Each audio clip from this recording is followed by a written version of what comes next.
My name is Rebecca Ataman. I'm a registered kinesiologist and PhD candidate in the School of Physical and Occupational Therapy at McGill University. In this video, we will discuss how to know and help ensure that your knowledge translation process was successful.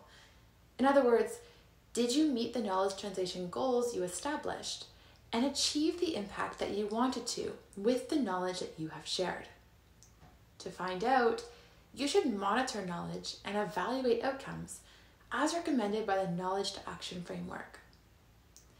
Monitoring knowledge over time and at regular intervals can encourage the continued use of that knowledge by signaling its importance by keeping your focus on it.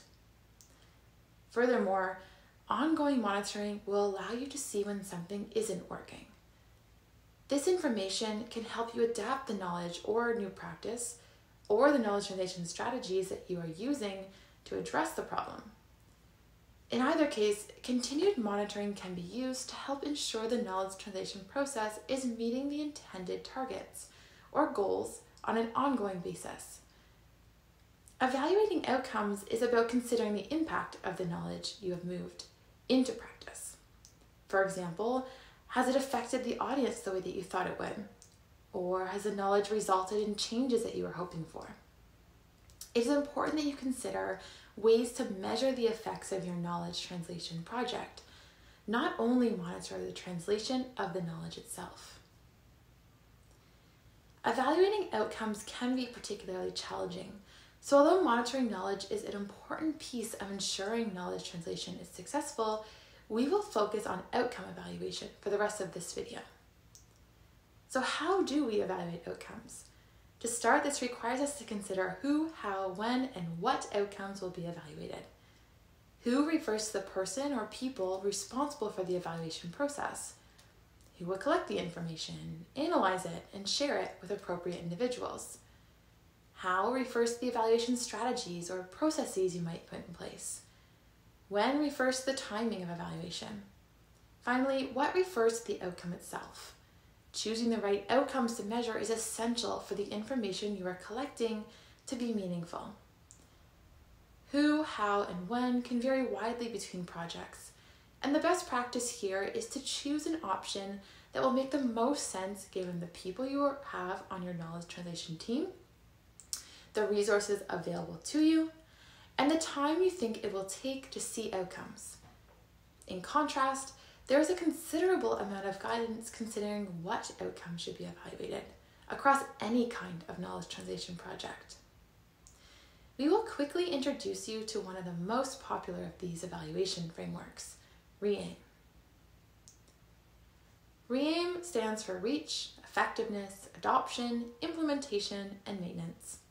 REAIM or other implementation frameworks list different types of outcomes that may be important for you to consider measuring. So, for example, REAIM suggests that measuring reach is important. This could mean that you measure the number of people, sites, or regions that you shared new knowledge with, or perhaps the number of people impacted in a certain way by the knowledge. It is up to you to determine exactly how to measure the outcome that REAIM suggests so that it's most relevant to you. But what does it mean for an outcome to be relevant?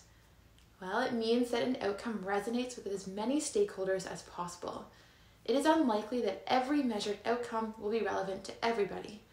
What a clinician is most interested in is not necessarily what patients are most interested in. Collaboratively identifying a feasible set of outcomes to evaluate can help create and maintain buy-in for a knowledge translation project, in addition to continuing to check that the new knowledge is successfully integrated into practice, such that it is having the expected impact. Once relevant outcomes and how they will be measured are identified, it is a good idea to determine in advance what an adequate result would be. For example, is your goal to reach 100 people with the knowledge that you are sharing? As with determining outcomes and how to measure them, collaboratively determining targets is ideal. This should be done with the understanding that a goal of 100% is usually unachievable for good reasons. If there are only 100 people in an organization, then reaching all 100 people is probably not possible or desired.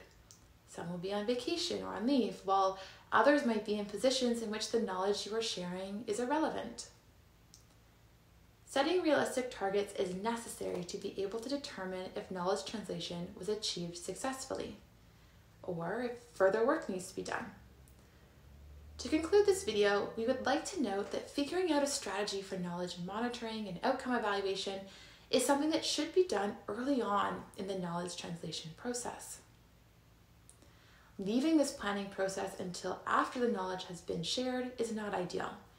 You'll want time and need time to collaboratively work through this important step.